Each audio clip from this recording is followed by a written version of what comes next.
Welcome to The Explainer. Today we're looking at what comes next after 5G.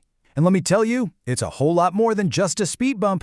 We are talking about the future of mobile networks, 6G. Right, I know what you're thinking. Hang on, we just got 5G rolled out. So why are we already talking about 6G? Well, it's a great question, and the answer is really interesting because it shows that this jump, it isn't just another predictable tech cycle. It's a fundamental leap in what a network can even do. So to really get 6G, we've got to look past the simple idea of faster. The vision here is built on a completely new design philosophy. Now, engineers are being super practical about this. They're using what they call a keep, change, add strategy. So they're not throwing everything out and starting from scratch. They're keeping the solid parts of 5G, like its basic signal structure, changing things that can obviously be improved, and then, and this is the really exciting part, they're adding completely new features. And honestly, that add category is where the real story is. While some of 6G is an evolution, it's these brand new additions that are truly revolutionary. So that's what we're going to focus on. All right, first up in these mind-blowing new capabilities is the idea that the network itself will be able to sense the physical world around it. This is called Integrated Sensing and Communications, or ISAC for short. So get this, the very same radio signals that connect your phone will also be used to detect objects, track movement, and basically create a digital map of the physical environment. The network becomes this giant, distributed sensor. And this really gets to the heart of the change. See, a 5G network is all about communication, just connecting things.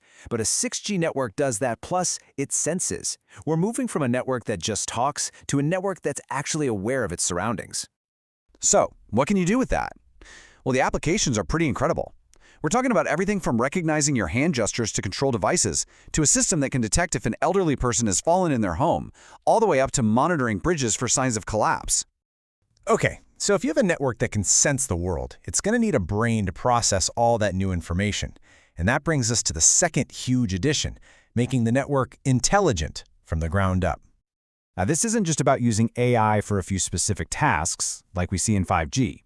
No, 6G is designed to be AI native. And what that means is that artificial intelligence and machine learning are baked into the very core of how the network operates, right down to the physical radio waves. Having AI at its core just makes the network so much smarter and more robust. It can actually learn to predict and dodge interference before it even happens. It can fix hardware imperfections on the fly, like distortions from a power amplifier. It can just dynamically adapt to whatever's happening in the real world. Of course, all this intelligence can't just drain your phone's battery in 5 minutes. So a huge focus for engineers is keeping the power needed for all these AI operations on your device extremely low.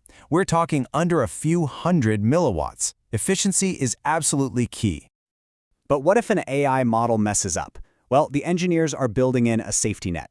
6G systems will actually have a fallback mode, allowing them to switch back to a conventional, non-AI operation if something goes wrong. That's a crucial feature for making sure this thing is reliable. So we've got a network that can sense and a network that can think. The third major addition is making it connect absolutely everywhere.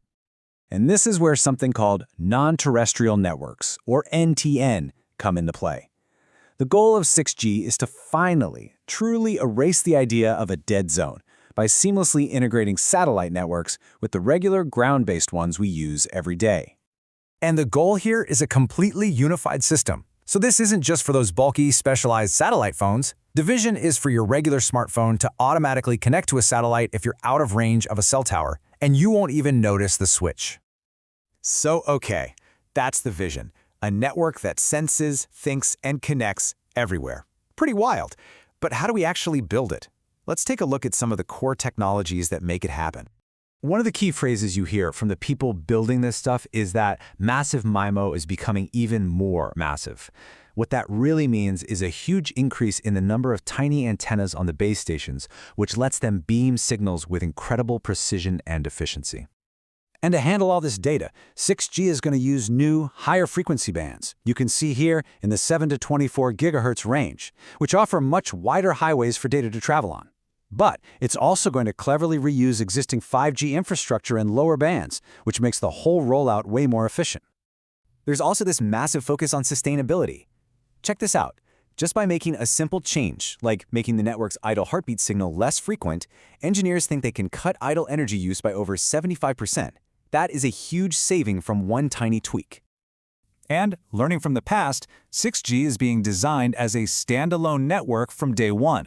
This avoids the whole messy situation with early 5G, where it often had to lean on the 4G network like a crutch. This makes 6G simpler and a lot more capable right out of the gate. So, when you put all these pieces together, sensing, native AI, ubiquitous connectivity, it becomes really clear. 6G is not just another G. It's not just 5G but faster. It's a true paradigm shift from a network that simply connects us to a pervasive digital fabric that can sense, think, and connect everything, everywhere. And this massive transition to a sensing network, it leaves us with some huge new questions to grapple with.